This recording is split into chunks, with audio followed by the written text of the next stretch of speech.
चला चालू करूयात मित्रांनो आपण. तर कालच्या पिरियडमध्ये आपण ड्रिफ्ट व्हेलॉसिटी, करंट डेन्सिटी या संदर्भातली माहिती पाहिली, ती लिहून पण घेतली. आणि आज आपल्याला तसं तर काल आपण ओहम्स लॉ चालूच केला होता, परंतु आज ओहम्स लॉच्या संदर्भामध्ये माहिती आपल्याला पाहायची आहे. मी तुम्हाला काल सांगितलं होतं की ओहम्स लॉ तुम्ही अगोदर शिकलेला आणि आत्ता शिकतो आहात ते तुम्हाला डिफरन्स लक्षात येईल. लॉ तोच आहे, पण आपण कसं डीपमध्ये त्याला शिकतो किंवा हायर लेवलला गेल्यानंतर आपल्याला कसा विचार करावा लागू शकतो नेहमीच, हे लक्षात घ्या. लॉ तोच असतो. बघा काय सांगतो आपण या ठिकाणी. काल मी तुम्हाला 2-3 गोष्टी सांगितल्या होत्या की जर एखादा कंडक्टर असेल तर हा कंडक्टर फ्लो ऑफ करंटला अपोज करतो. इथे मी पोटेन्शियल डिफरन्स अप्लाय करतोय. व्ही करंट या ठिकाणाहून फ्लो होईल I, आणि ह्या करंट फ्लोला हा अपोज करेल आणि त्याच्या अपोजिशनलाच आपण रेजिस्टन्स असं म्हणतो. Opposition offered by the conductor to flow of current is called as its resistance. Very simple definition of resistance: opposition offered by conductor to flow of current. Now this opposition offered by conductor to the flow of current, that is resistance, depend upon area of cross section of the material, depend upon material also, material, area of cross section, length, and one more term, that is temperature. One more term on which this resistance depends is temperature. Temperature वर कशामुळे depend आहे? कारण जर समजा हे काही electrons या ठिकाणी मूव्ह होत असतील आणि जर या कंडक्टरचं टेम्परेचर वाढलं तर ह्याच्यामधले कोलिजन वाढतात, त्याची मुवमेंट फास्ट व्हायला लागते आणि टक्कर जी व्हायची त्याची वेगवेगळ्या मॉलिक्युल्सची, ॲटमशी, ती वाढते. आणि नॉर्मल कोर्समध्ये टेम्परेचर वाढल्यानंतर कंडक्टरचा रेजिस्टन्स वाढतो. आपल्याकडे काही असेही मटेरियल आहेत मुलांनो ज्याला आपण सेमी कंडक्टर म्हणतो.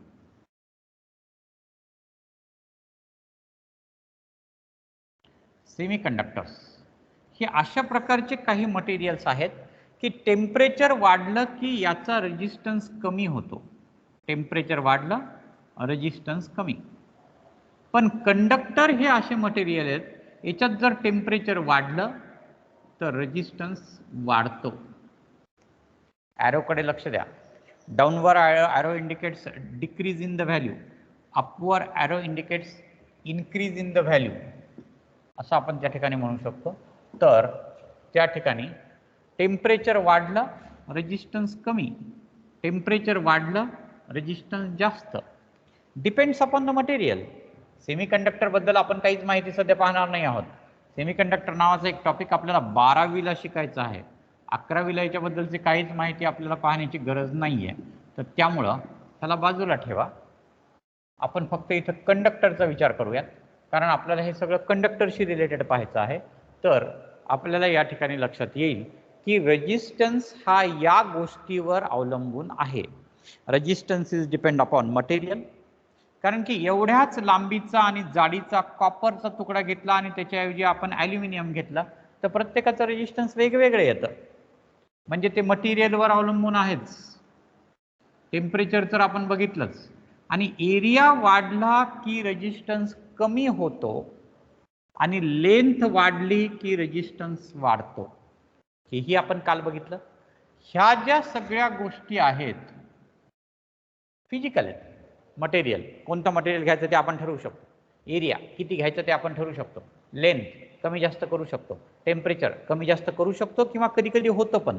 म्हणजे जर तुम्ही एक्सपेरिमेंट करत असाल एखाद्या लॅबमध्ये, लॅबोरेटरीमध्ये एक्सपेरिमेंट करताय आणि सकाळची वेळे, उन्हाळ्याचे दिवस आहे, टेम्परेचर साधारणतः 30 डिग्री 25 डिग्री असेल, त्याच लॅबचं टेम्परेचर दुपारी 40 डिग्रीपर्यंत आपोआपच वाढतं. कारण बाहेरचं टेम्परेचर 45 डिग्रीपर्यंत गेलेलं असतं. मग हे जे काही आहे तर ही टेम्परेचर चेंज तर त्या ठिकाणी होतातच, रेजिस्टन्स बदलतो. जर ह्या सगळ्या गोष्टी कॉन्स्टंट ठेवल्या, मटेरियल कॉन्स्टंट ठेवलं, area constant, length constant, temperature सुद्धा कॉन्स्टंट, तर त्या ठिकाणचा रेजिस्टन्स कॉन्स्टंट राहतो. रेजिस्टन्स जर कॉन्स्टंट ठेवायचा असेल तर मटेरियल बदलून चालणार नाही, फिक्स मटेरियल. त्याचा एरिया आणि लेंथ बदलून चालणार नाही, फिक्स एरिया आणि लेंथ. आणि त्याचं टेम्परेचर बदलून पण चालणार नाही, फिक्स टेम्परेचरलाच एक्सपेरिमेंट तुम्ही जर केला तरच रेजिस्टन्स कॉन्स्टंट असेल. आणि आपल्याला तर या ठिकाणी ओहम्स लॉ मध्ये रेजिस्टन्स कॉन्स्टंट असणं आपली गरज आहे, आपल्याला तो कॉन्स्टंट ठेवायचा आहे. मग आता आपण रेजिस्टन्स कॉन्स्टंट ठेवला असं गृहीत धरूयात की let the physical state of the conductor remains constant. म्हणजे आपण इथं लिहूयात की if the physical states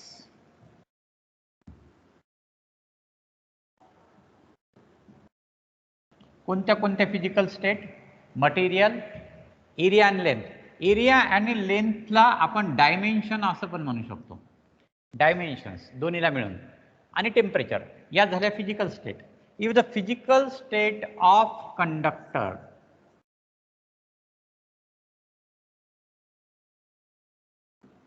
is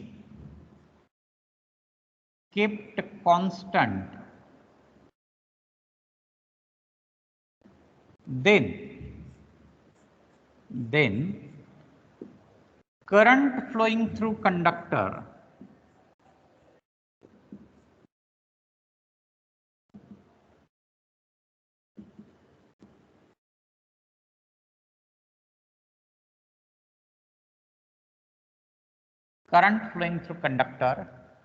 is directly proportional to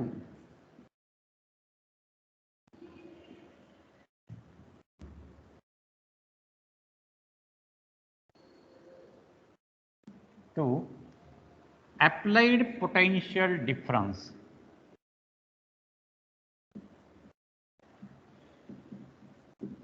Applied potential difference.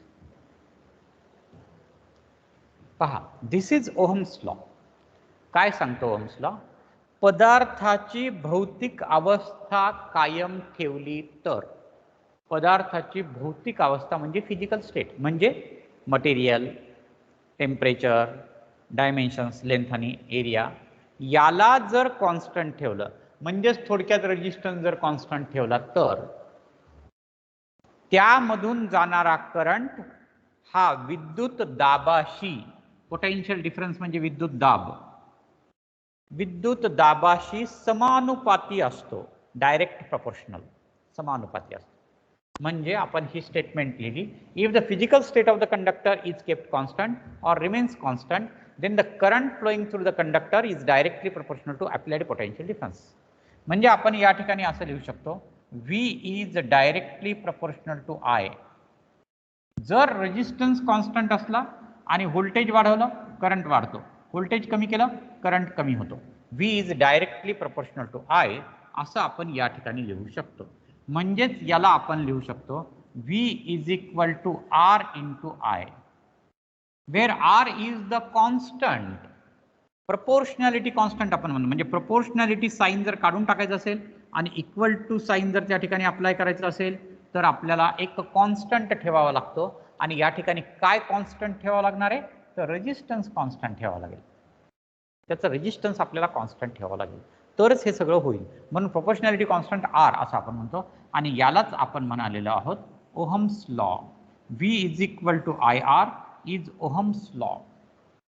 That is, voltage is directly proportional to current if resistance is constant. असं आपण या ठिकाणी म्हणू शकतो.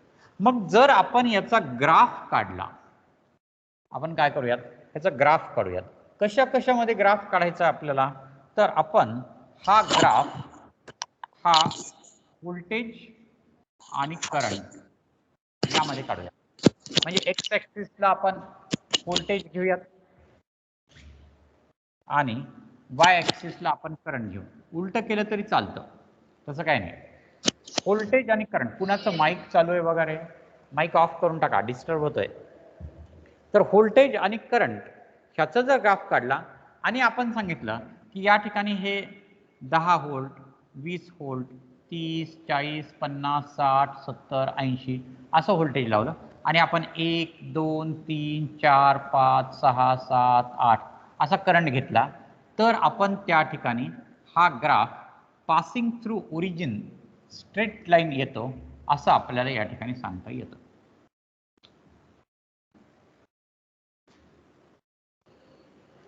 हा graph passing through origin straight line.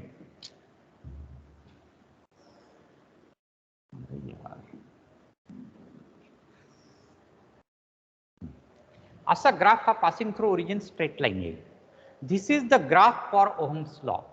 याला म्हणायचं V is directly proportional to I असा ग्राफ. ग्राफ वेगवेगळे असतात.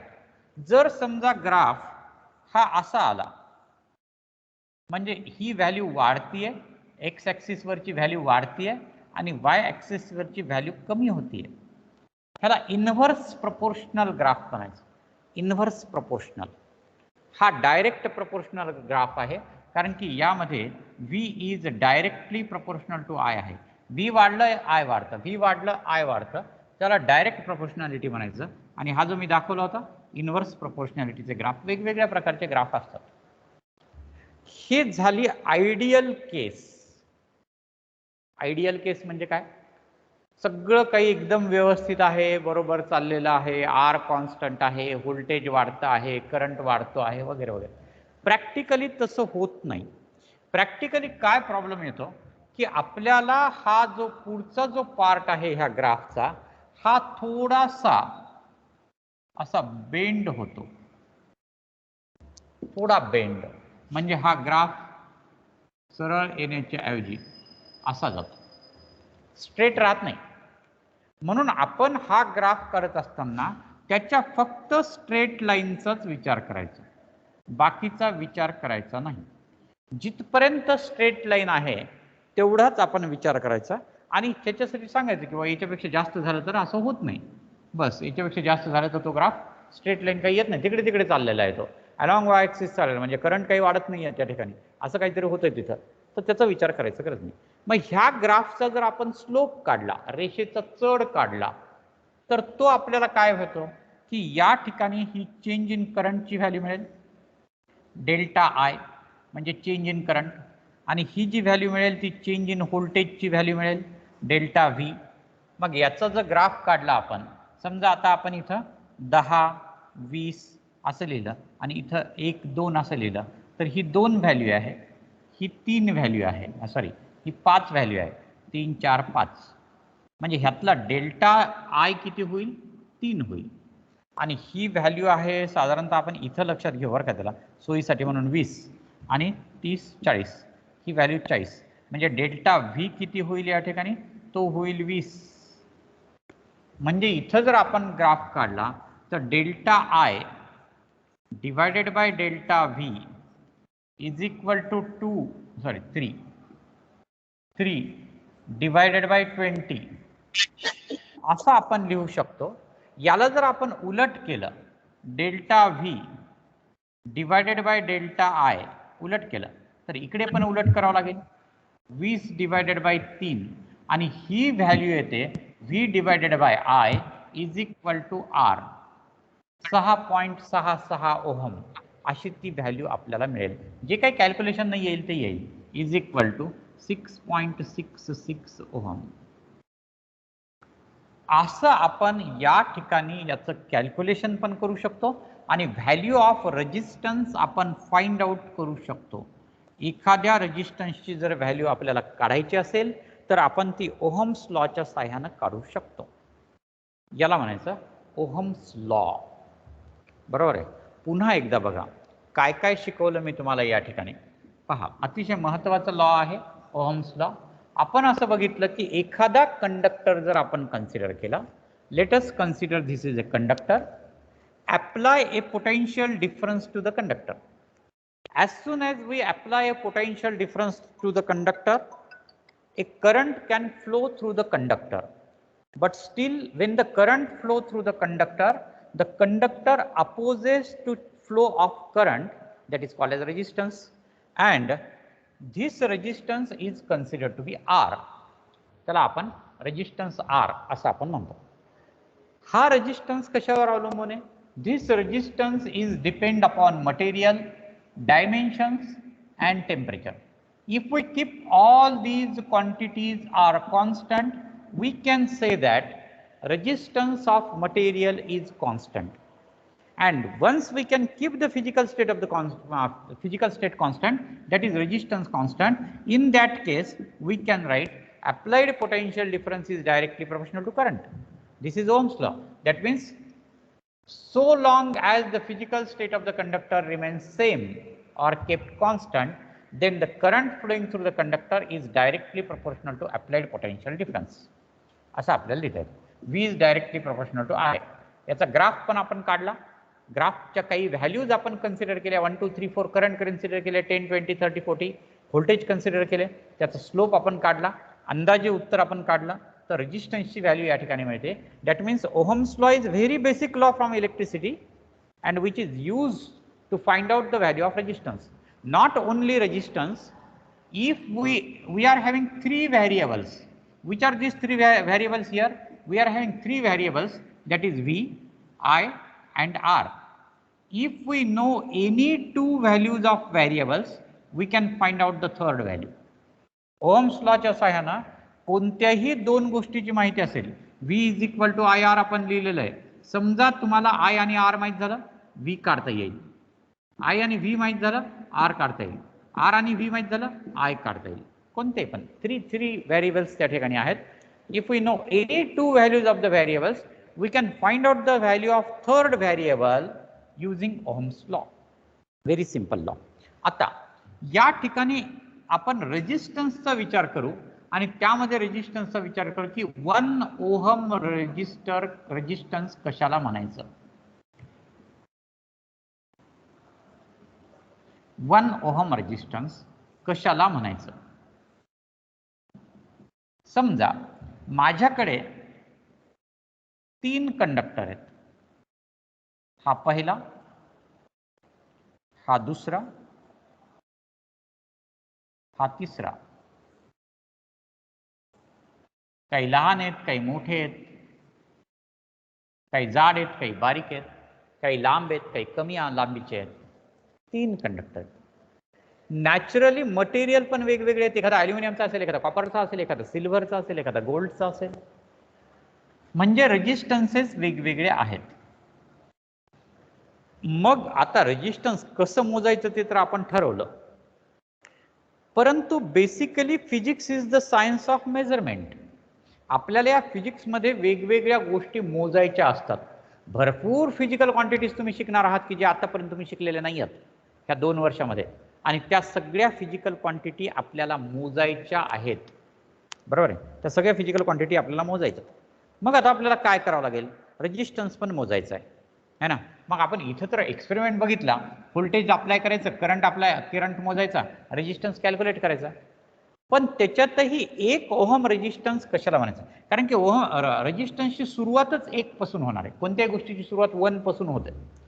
1 2 3 4, 1 मीटर लांबी, 1 किलो वजन है ना, 1 लिटर तेल, म्हणजे 1 पासून. त्याला आपण युनिट म्हणतो. युनिट म्हणजे 1. मग आता आपल्याला रेजिस्टन्स पण 1 रेजिस्टन्स म्हणजे किती, 1 ओहम रेजिस्टन्स. याला काय करूयात आपण या ठिकाणी पुन्हा एकदा एक रेजिस्टन्स घेऊयात.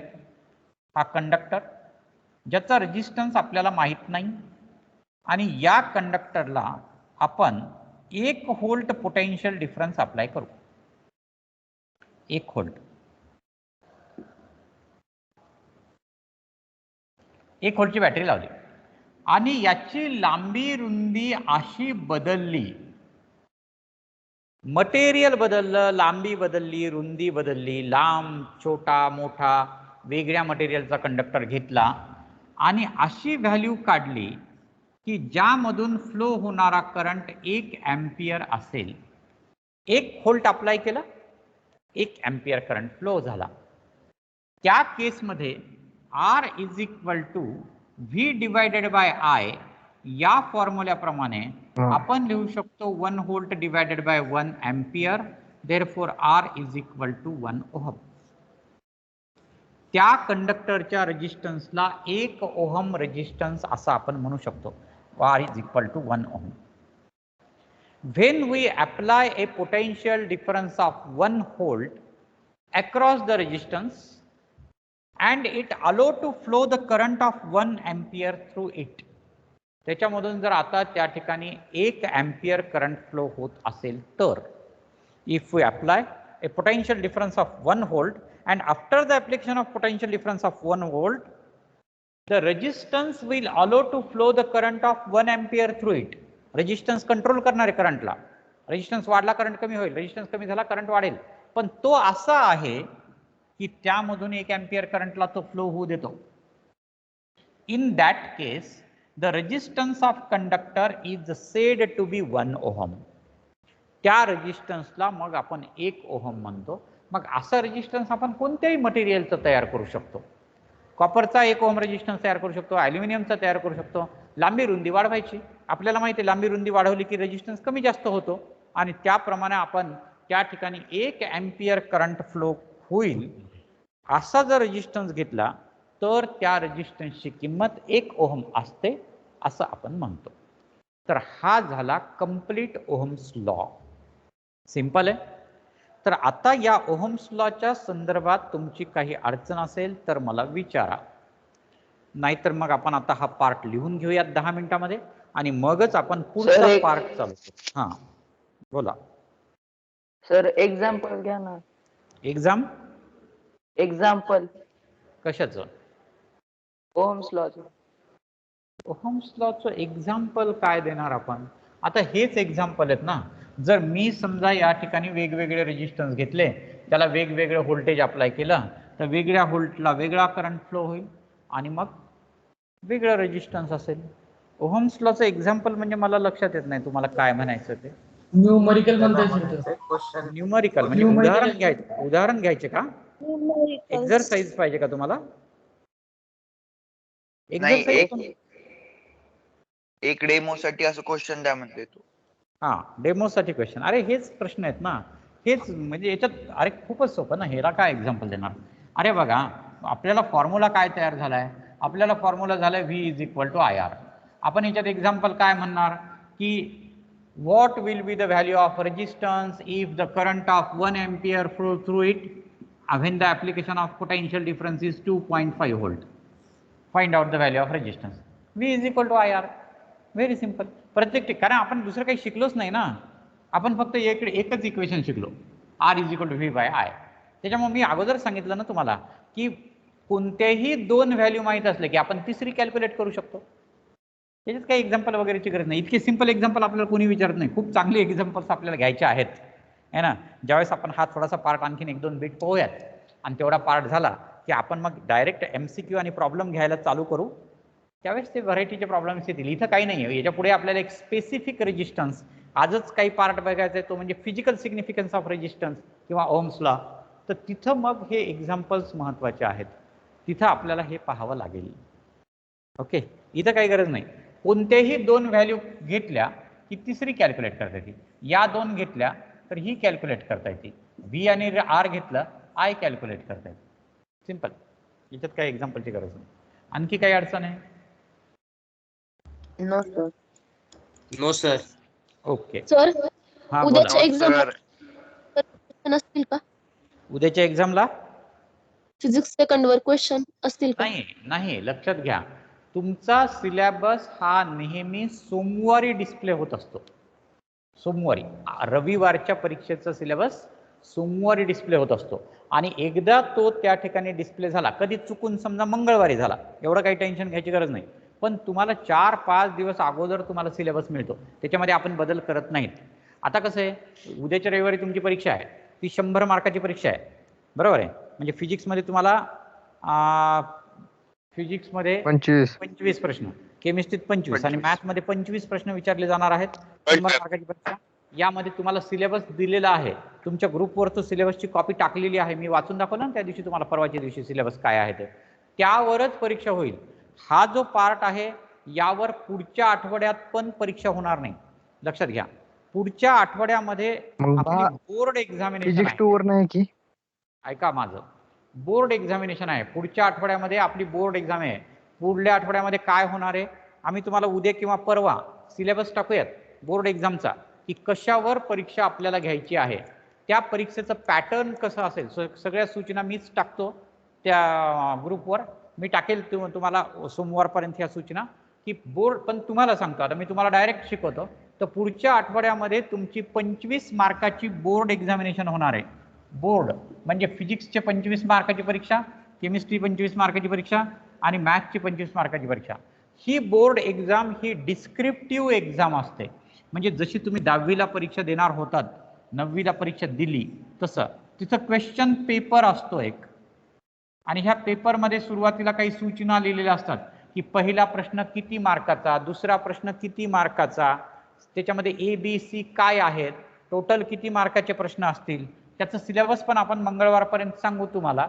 आणि त्या परीक्षेचे पेपर टीम ॲपवर, तुम्हाला टीम ॲपवर सध्या जिथं असाइनमेंट आणि वर्कशीट येतं तिथंच तुम्हाला या परीक्षेचे पेपर पण येतात. आणि ह्या परीक्षेचे पेपर तिथं टीम ॲपवर आल्यानंतर 18 तारखेचा जो रविवार आहे, या रविवारी तुम्ही ह्या प्रश्नपत्रिका सोडवायच्या, घरी सोडवायच्या, कागदावर सोडवायच्या, लिहायच्या त्या घरी. आता घरी आहेत म्हणजे आपल्याला पाहून लिहायला पण संधी आहे, काही दिवस ही आपल्याला मिळणार आहे, अवश्य पाहून लिहा. पण ते लिहा, करेक्ट उत्तरं लिहा, त्या प्रश्नांची उत्तरं करेक्ट लिहा. ज्यांना लातूरमध्ये आपल्या कॉलेजला आणून देता येतील त्यांनी त्या फिजिकली आणून द्या, आम्ही इथं गोळा करतो. तुम्हाला एक तारीख सांगितलेली असते, या तारखेपर्यंतच्या त्या प्रश्नपत्रिका गोळा करायच्या. त्यानंतर ज्यांना आणून देणं शक्य नाही त्यांनी ह्या रविवारी सोडवा आणि पोस्टाने आमच्याकडे पाठवा. पोस्टाने तुम्ही पाठवू शकता का, पॉकेटमध्ये घालायच्या, आमच्याकडे पाठवून द्यायच्या, आम्हाला ते मिळतात, आम्ही त्या तपासून तुम्हाला मार्क सांगू. फिजिकली आम्ही त्या काही तुमच्याकडे वापस पाठवत नाहीत, पण आम्ही तुम्हाला मार्क सांगतो त्याचे, है ना. जेव्हा तुम्ही कॉलेज सुरू होईल त्यावेळेस तुम्हाला त्या वापस आम्ही देऊयात. बंद आहे सर. हा पोहोचलेत का नाही? पीडीएफ टाकलं तर नाही जमणार का? पोस्ट ऑफिस पीडीएफ टाकलं तर नाही जमणार का सर? हा पीडीएफ पाठवलं तर नाही जमणार? कशाने पाठवलं तर पीडीएफ नाही जमणार का? व्हॉट्सअपवर टीम ॲपवर तुम्ही उत्तरपत्रिका फोटो काढून आम्हाला पाठवल्या तर आम्ही त्या एक्सेप्ट करत नाहीत, कारण आमच्याकडे ती यंत्रणा खूप अवघड जाते. 1000 विद्यार्थी आहेत, 1000 विद्यार्थ्यांच्या प्रिंट काढून घ्याव्या लागतील आम्हाला आणि प्रिंट काढून प्राध्यापकाला द्याव्या लागतील, ते शक्य नाही. त्याच्यामुळे तुम्हाला त्या प्रश्नपत्रिका पोस्टाने पाठवायच्या आहेत. तर पेपर झाल्यावर कधीपर्यंत आणायच्या सर? हा, आम्ही त्याची तारीख सांगतो तुम्हाला, सगळी सूचना येतील तुम्हाला, काही गडबड करायची गरज नाही. साधारणतः आम्ही 8 दिवसाचा वेळ देतो. म्हणजे तुम्हाला रविवारी परीक्षा होईल 18 तारखेला आणि पुढच्या शनिवारपर्यंत त्या आम्हाला मिळाल्या पाहिजे, या पद्धतीनं पाठवायच्या. म्हणजे तुम्ही जर रविवारी लिहून कंप्लीट केल्या आणि सोमवारी पोस्ट केल्या की त्या आम्हाला नक्की मिळतात शनिवारपर्यंत. आणि जर समजा तुम्ही लातूरमध्येच राहत असाल किंवा लातूरच्या आजूबाजूला राहत असाल, तुमच्या त्या प्रश्नपत्रिका आम्हाला कुणीही आणून दिल्या तरी चालेल. म्हणजे तुमचे आई वडील कोणी येत असतील, भाऊ बहीण येत असतील, कोणी शेजारी येत असतील, नातेवाईक येत असतील आणि त्यांनी आमच्याकडे आणून जमा केल्या, ओके, काही प्रॉब्लेम नाही आहे, आम्ही त्या एक्सेप्ट करतो. तुम्हीच आलं पाहिजे असं काही नाही, पण त्या प्रश्नपत्रिका तुम्ही आमच्याकडे जमा केल्या पाहिजे, त्या आम्ही तुम्हाला तपासून देणार आहे. तपासून देणार म्हणजे तपासून ठेवणार आणि मार्क तुम्हाला SMS मध्ये जसे आपण तुम्हाला मार्क्स मिळतात ना बाकीचे टेस्टचे वगैरे, तसं तुम्हाला आम्ही त्याचे मार्क कळवू. ओके, तर अशा प्रकारची ही आपली सिस्टीम आहे. ती परीक्षा 18 तारखेच्या याच्यामध्ये असेल. त्याप्रमाणे सूचना तुम्हाला सोमवार मंगळवारीमध्ये मिळतील आणि टेंटेटिव्हली त्या परीक्षेला सुद्धा तुमचा युनिट आणि डायमेन्शन हा जो टॉपिक आहे तोच असेल. करंट इलेक्ट्रिसिटी मी आत्ताच ठेवणारच नाही. आता हे झाले 18 तारखेचं. त्याच्यानंतर पुढची तारीख जी आहे मला वाटते 25 तारीख येईल. 18 आणि 7 किती, 25च ना, म्हणजे पुढचा रविवार 25 तारखेला येईल. तो या महिन्यातला शेवटचा रविवार आहे. त्यावेळेस तुमची 200 मार्काची परीक्षा होईल. त्यापैकी 50 मार्काचा फिजिक्सचा पेपर असेल, त्यापैकी 25 प्रश्न हे पेपर फर्स्ट वर असतील आणि त्या ठिकाणी 25 प्रश्न पेपर सेकंड वर असतील. तिथं करंट Objective का? असेल. ऑब्जेक्टिव्ह जसे आता व्हायला. तुमची पहिली परीक्षा झाली ना, 200 मार्काची एक परीक्षा तुमची झाली टाइम नाही. किती? हा टाइम किती सर? झाली नाही सर. सर अरे आले नाही आपली सर 200 मार्काची. 200 मार्काची ज्यावेळेस परीक्षा असते त्यावेळेस 3 तासाचा वेळ असतो आपल्याला, है ना. त्याच्यामुळे काय, आणि परीक्षा झाली ना, जी परीक्षा झाली आहे त्याचं काय विचारताय परत? 200 मार्क. अरे पहिली 200 परीक्षा, मार्काची नाही झाली सर. हा बरोबर आहे बरोबर आहे. तुमच्या सीईटी वाल्यांची 200 मार्काची नाही झाली, बाकी नीट वाल्यांची जेई वाल्यांची पूर्ण याच्यावरची झाली, नो प्रॉब्लेम, हरकत नाही. तर तुमची 200 मार्काची ती परीक्षा होईल आणि ती परीक्षा जी आहे ती 3 तासाची असेल. सरळ सरळ मार्क आणि वेळ याचं कॅल्क्युलेशन असतं आपलं. आणि त्यामुळं अगोदरच्या परीक्षा सगळ्या 100 मार्काच्या होत्या, 1.5 तासाच्या होत्या. म्हणजे पहिलीच एकच परीक्षा झाली तुमची, दुसरी उद्या आहे ना, का तिसरी आहे उद्याची?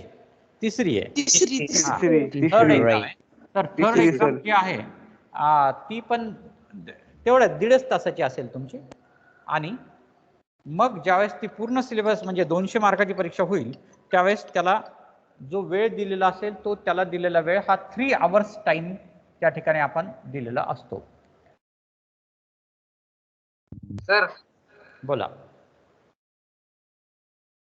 ते पेपर पाठवल्यानंतर आम्हाला कसं कळणार की ते भेटले का नाही? काय? पोस्ट आन्सर शीट पाठवल्यानंतर आम्हाला कसं कळणार ते भेटले का नाही? येते पोस्टाचा. पोस्टात अँसर शीट पाठवल्यानंतर काय होईल? तुम्हाला ते तुम्हाला पोचलेत का नाही ते कसं कळेल पोचले का नाही? आम्हाला? आम्हाला पोहोचल्या की नाही ते तुम्हाला कळेल का म्हणता का? हा मला असं कसं कसं कळलं? कळेल? एक लक्षात हा, घ्या, हा. तुम्ही पोस्टाचा व्यवहार बहुतेक केलेला नाहीये. इंडियन पोस्टल सर्व्हिस इतकी परफेक्ट सर्व्हिस आहे की तुमचे एकही डॉक्युमेंट कुठेही कधीही गहाळ होत नाही, कधीच होत नाही. तुमचा ऍड्रेस पक्का असला तर ते आमच्यापर्यंत येतं आणि तुमचा जर ऍड्रेस चुकलेला असेल तर ते तुम्हाला वापस येतं. लक्षात घ्या. पण ते इकडे तिकडे जात नाही. त्यामुळे त्याची काळजी करू नका आम्हाला मिळेल का नाही. फारच तुम्हाला वाटत असेल किंवा पोस्टानं कशाला पाठवायचं, कुरिअरनं पाठवायचं, कुरिअरनं पाठवा, नो प्रॉब्लेम. सर 8 रोज लागतात की पोस्टानं यायला तुमच्या पोस्टवर? किती वेळ लागतील? 8. तुम्ही तुमचं काम करा. रविवारी पेपर सोडवा आणि सोमवारी पोस्ट करा, विषय संपला. 9 दिवस लागले, पोस्टानं उशीर झाला, पोस्टावर स्टॅम्प असतात की कोणत्या दिवशी तुम्ही पोस्ट केलं ते आणि कोणत्या दिवशी आम्हाला मिळालं ते कळतं. फारच उगी तुम्ही शनिवारी पोस्ट लिहून टाकत असाल, सोमवार नाही, मंगळवार नाही, बुधवार नाही, गुरुवार नाही, शुक्रवार नाही, शनिवारी कसं तरी लिहून टाकायचं आणि म्हणायचं आम्ही पाठवले, पोस्टानंच उशीर झाला. तसलं काही चालत नाही इथं, है ना. करेक्ट काम करायचं आपण बरोबर. ते रविवारी आपल्याला दिवस आहे ना त्याच्यासाठी मुद्दाम, कारण पुढे सोमवारी आपल्याला दुसरं काम आहे ना. रविवारी आपल्याला काम आहे, आपल्याला हे वेळ ठरवलेला आहे बोर्ड एक्झाम देण्यासाठी. त्यावेळेस ते बोर्ड एक्झाम द्या, 3 पेपर सोडवायचे तुम्हाला. रविवारमध्ये होतात ते पेपर, 25-25 मार्काचे 3 पेपर असतात. लक्षात आलं का? हा चला. हा बोला बोला. सर आम्ही कधी आणून द्यायचं? दयानंद कॉलेजच्या शेजारीच राहतो. आणून द्यायचं मग.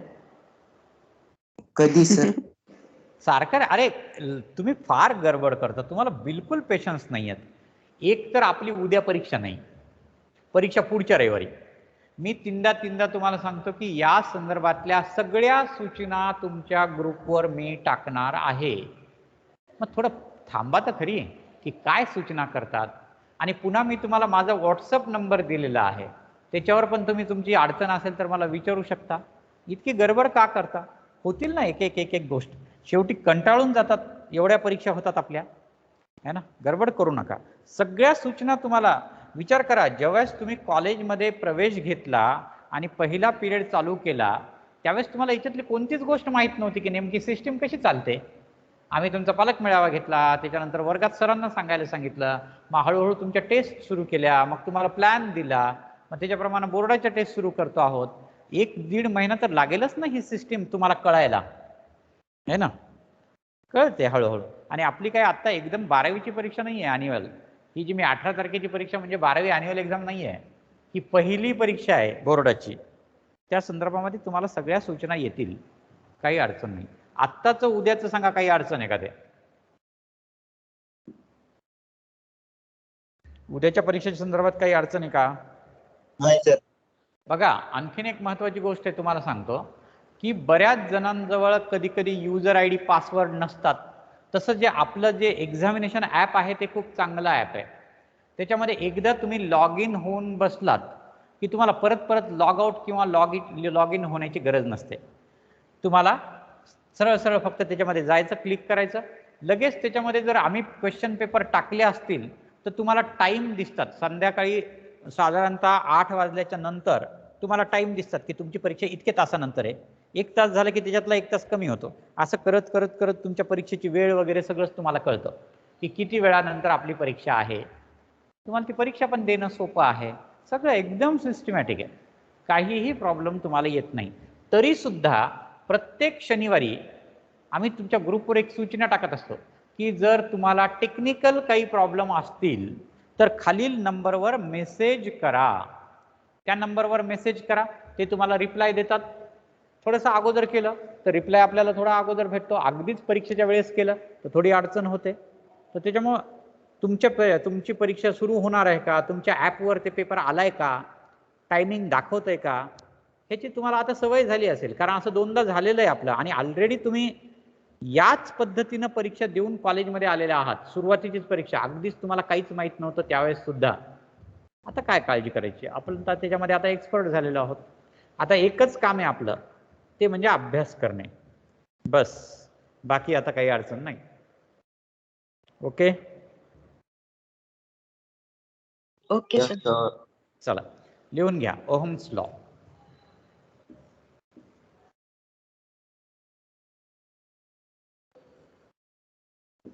लिहा, खाली लिहा स्टेटमेंट. स्टेटमेंट त्यामध्ये लिहा so long as the physical state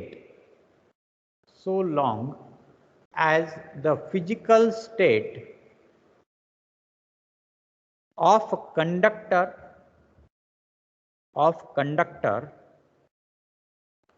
is repeat constant. एकदा सांगा.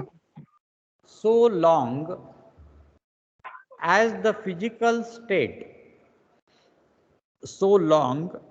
physical state of the conductor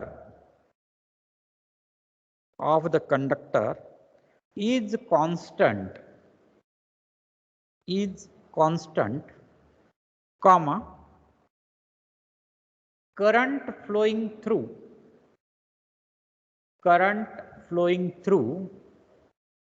the conductor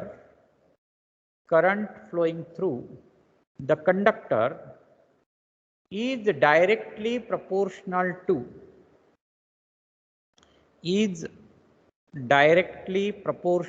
to applied potential difference. Sir हळू सांगा. अरे इतकं तर लिहायला पाहिजे ना, सगळं तुमच्या बोर्डावर पण लिहिलेलं आहे, मी पण सांगतोय. थोडं फास्ट लिहा, स्पीड वाढवा, खूप स्पीड वाढवायची आपल्याला. So long as the physical state of the conductor is kept constant, comma, current flowing through the conductor is directly proportional to applied potential difference. Okay. आता इथे एक वेगळी डायग्राम काढा. कोणती डायग्राम काढाल तुम्ही इथं पहा. इथं आता ही डायग्राम काढा. 2 डायग्राम काढून घ्या. एक डायग्राम अशी काढा. हा रेजिस्टन्स दाखवा. मी आतापर्यंत जो कंडक्टर दाखवत होतो ना, त्याला सिम्बॉलिक रिप्रेझेंट करू. रेजिस्टन्स आणि व्होल्टेज आणि करंट आर आय व्ही. ही एक डायग्राम काढा आणि त्याच्यासोबतच ही एक डायग्राम काढा.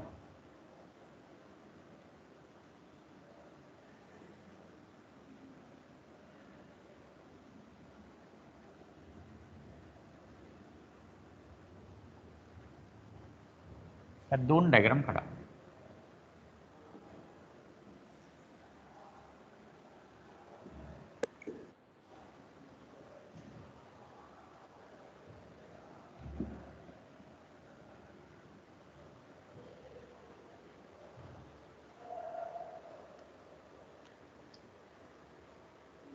काढतो सर. ओके. झालं सर. खाली लिहा आता. From the diagram,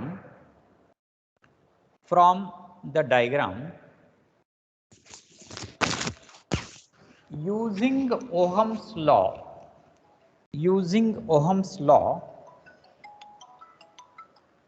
we can write the relation.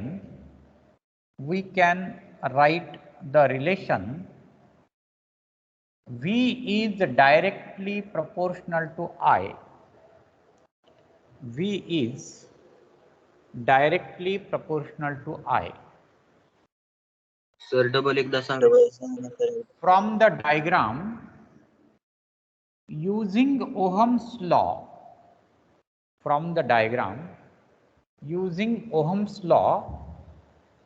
we can write the relation खाली लिहा. V is directly proportional to I. V is directly proportional to I. त्याच्या खाली लिहा. V is equal to R into I. V is equal to R into I. खाली लिहा. The constant of proportionality. The constant of proportionality R.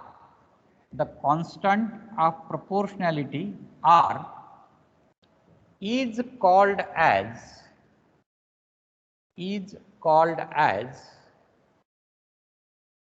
resistance of conductor. Resistance of conductor. Full stop. This resistance of conductor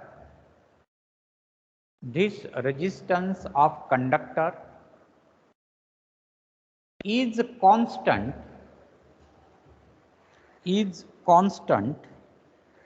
if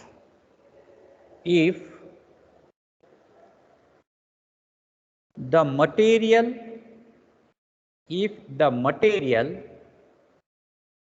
comma dimensions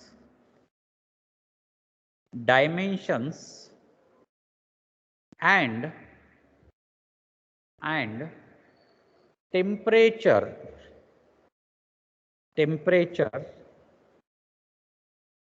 is constant.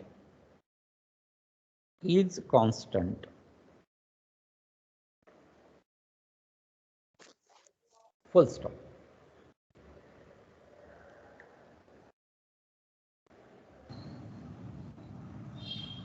खाली लिहा. The variation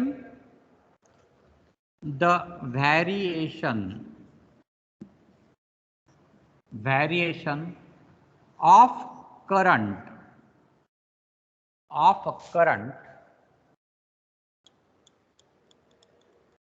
with voltage is as shown in the graph. Sir repeat करा. The variation of current with voltage is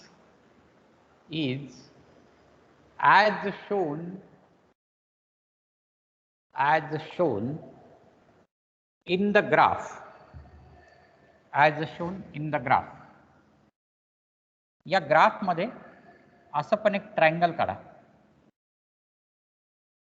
तिथं लिहा delta I, खाली लिहा delta V,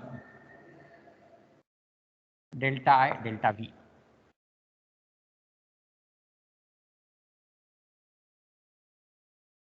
खाली लिहा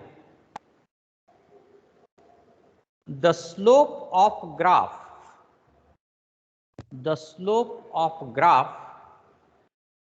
is used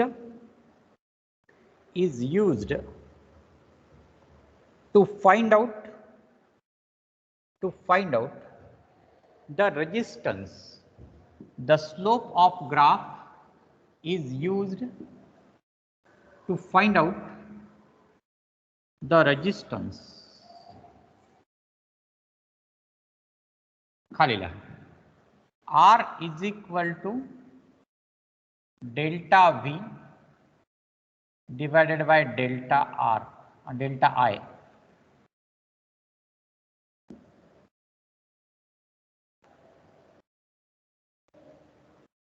The slope of graph च्या पुढं काय आहे सर?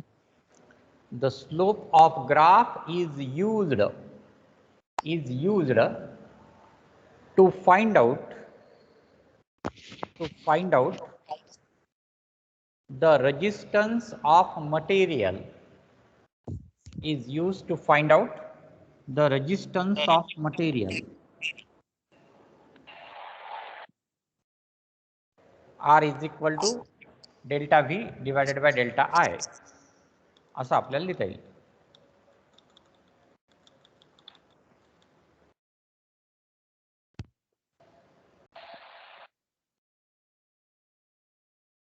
खाली लिहा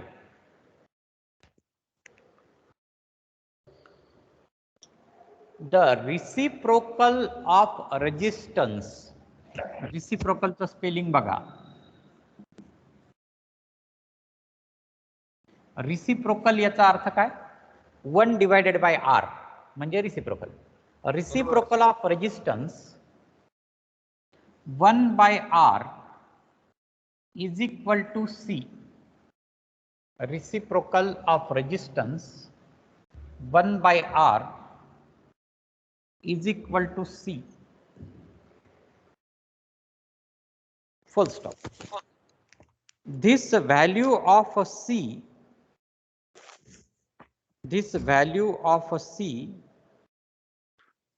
is called as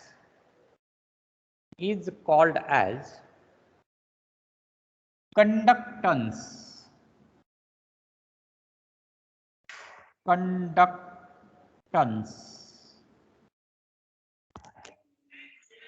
Conductance spelling लिहिले मी बोर्डवर. Conductance, the value of the C is called as reciprocal of resistance is called as conductance C. Full stop.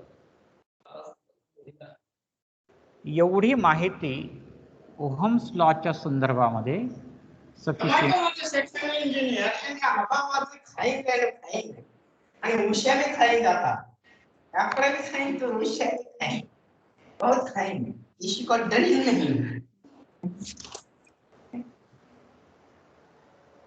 खाली लिहा.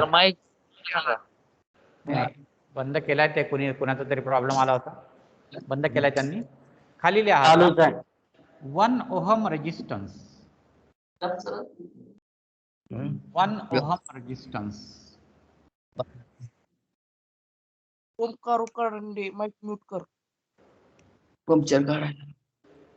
लक्षात घ्या, आपसात बोलू नका आणि माईक बंद ठेवा तुमचे.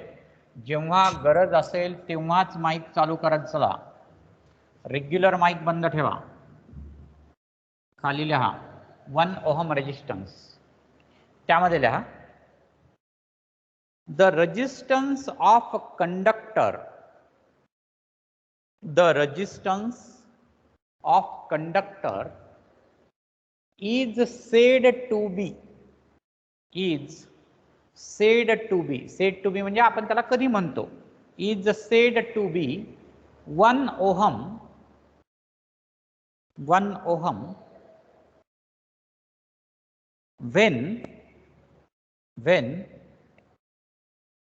a potential difference a potential difference of when a potential difference of 1 volt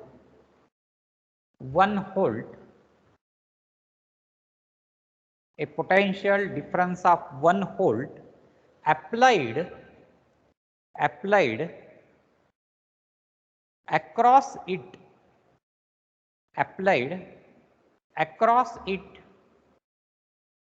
comma allow to flow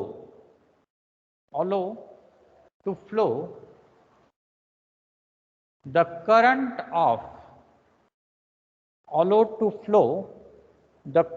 of 1 ampere sir repeat करा.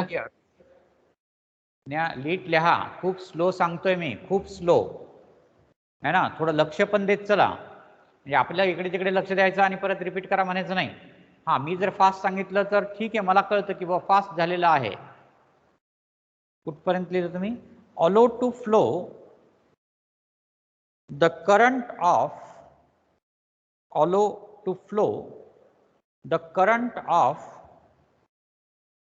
1 ampere through it खाली लिहा 1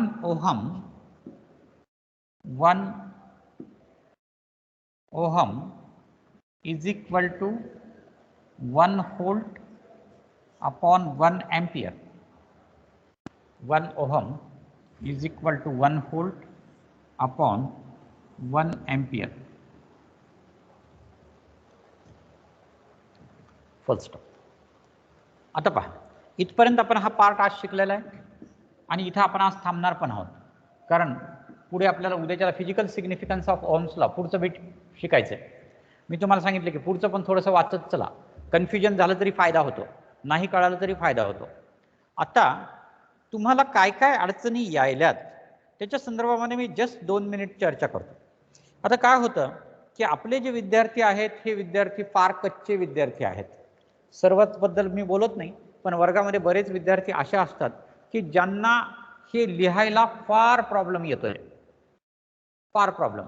पहिली मी एक गोष्ट सांगतो तुम्हाला, जर तुमचा आवाज जर तुमचा प्रॉपर येत नसेल तर तुमचे हेडफोन बदलून घ्या. चांगल्या क्वालिटीचे हेडफोन घ्या, 400-500 रुपयाचे. 50-60 रुपयाचा हेडफोन चालत नाही, कारण ही आपल्या शिक्षणासाठीची गरज आहे सध्याची. आपण इथं आलो असतो तर मेसचा खर्च आपल्याला लागला असता, रूमचा खर्च काय लागला असता, तो सगळा खर्च आपला कमी होतोय, तर आपण तो खर्च थोडाफार दुसरीकडे केला पाहिजे. तर चांगल्या क्वालिटीचे हेडफोन घ्या, ज्याच्यामुळे आम्ही बोललेलं व्यवस्थित ऐकू येईल. पहिली ही गरज आहे तुमची.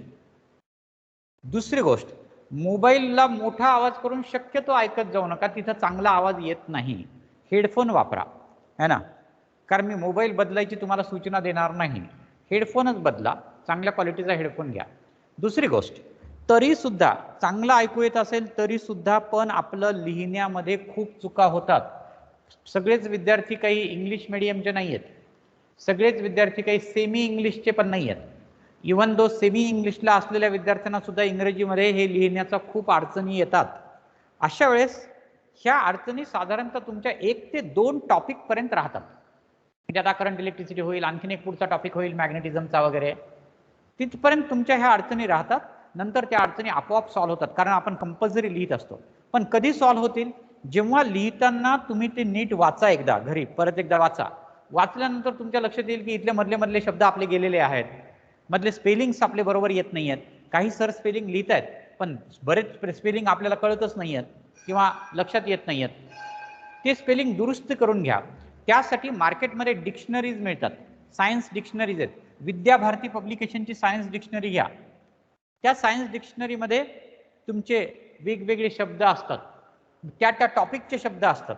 बाकी इकडे तिकडे जनरल डिक्शनरीपेक्षा त्या चांगल्या असतात, कमी किमतीला असतात. 50-60 रुपयाला मिळते सायन्स डिक्शनरी. एका डिक्शनरीमध्ये सगळेच विषय मिळतात, physics chemistry math, physics chemistry biology, सर्वच विषय असतात. 50 रुपयाचं पुस्तक ते घ्या आणि त्याच्यामधून सगळे शब्द व्यवस्थित करेक्ट करा, करेक्ट करून घ्या. अशी सवय लावा, म्हणजे मग 2 टॉपिक झाल्यानंतर तुम्हाला पुढे काही अडचण येणार नाही, आपली स्पीड पण वाढेल, आपले स्पेलिंग पण चुकणार नाहीत, याची काळजी घ्या. तर ठीक आहे, आता पिरियड संपलेला आहे, आपण थांबूयात. सोमवारी बाकीचा पार्ट आपण कंटिन्यू करू. उद्याच्या पेपरचा व्यवस्थित अभ्यास करा आणि चांगले मार्क्स मिळवा.